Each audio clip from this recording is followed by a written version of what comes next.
Our climate is changing faster than ever before. Western Australia's southwest has already dried out at one of the fastest rates in the world.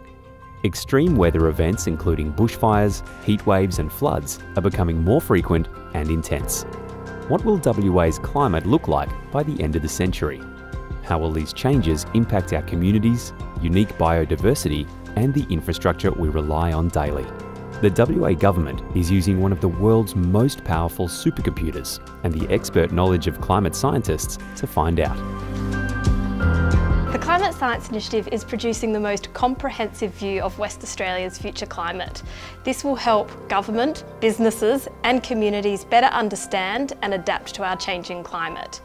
It will help firefighters better understand our changing bushfire patterns. It will help farmers choose the right crop variety so they can maximise their yield and their profits, and help rangers and environmental managers care for our unique biodiversity and country.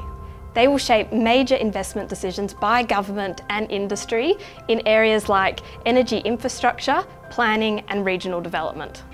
In the past, climate projections have been limited by access to supercomputers and data storage. Our new partnerships under the Climate Science Initiative are exciting because it allows us to overcome these challenges and understand our climate like never before.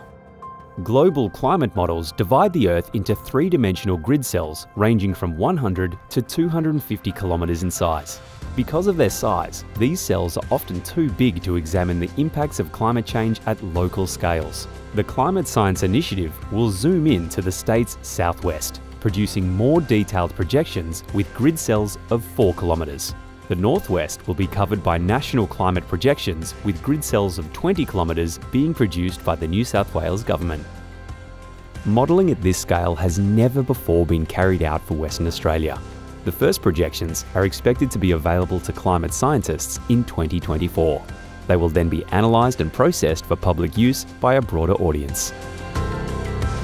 So we are producing regional climate projections for the southwest of Western Australia, going from 1950 to the year 2100, so that's 150 years in total.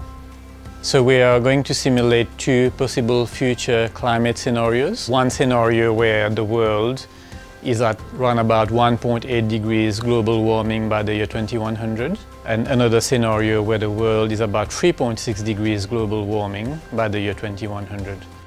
So this is extremely important because it allows us to develop effective policy in terms of how we deal with the impacts of climate change. Sotonix, our supercomputer, is a massively parallel system. Imagine 150,000 laptops working simultaneously to solve a problem. It would take a human a billion years to solve that problem, and we can do it on Sotonix in a second. Pawsey is supporting this important climate science project by providing the immense power of a supercomputer, Sotonix, to process the data. You can't tackle these multi-decadal problems that we have with climate science without using supercomputers to process the data.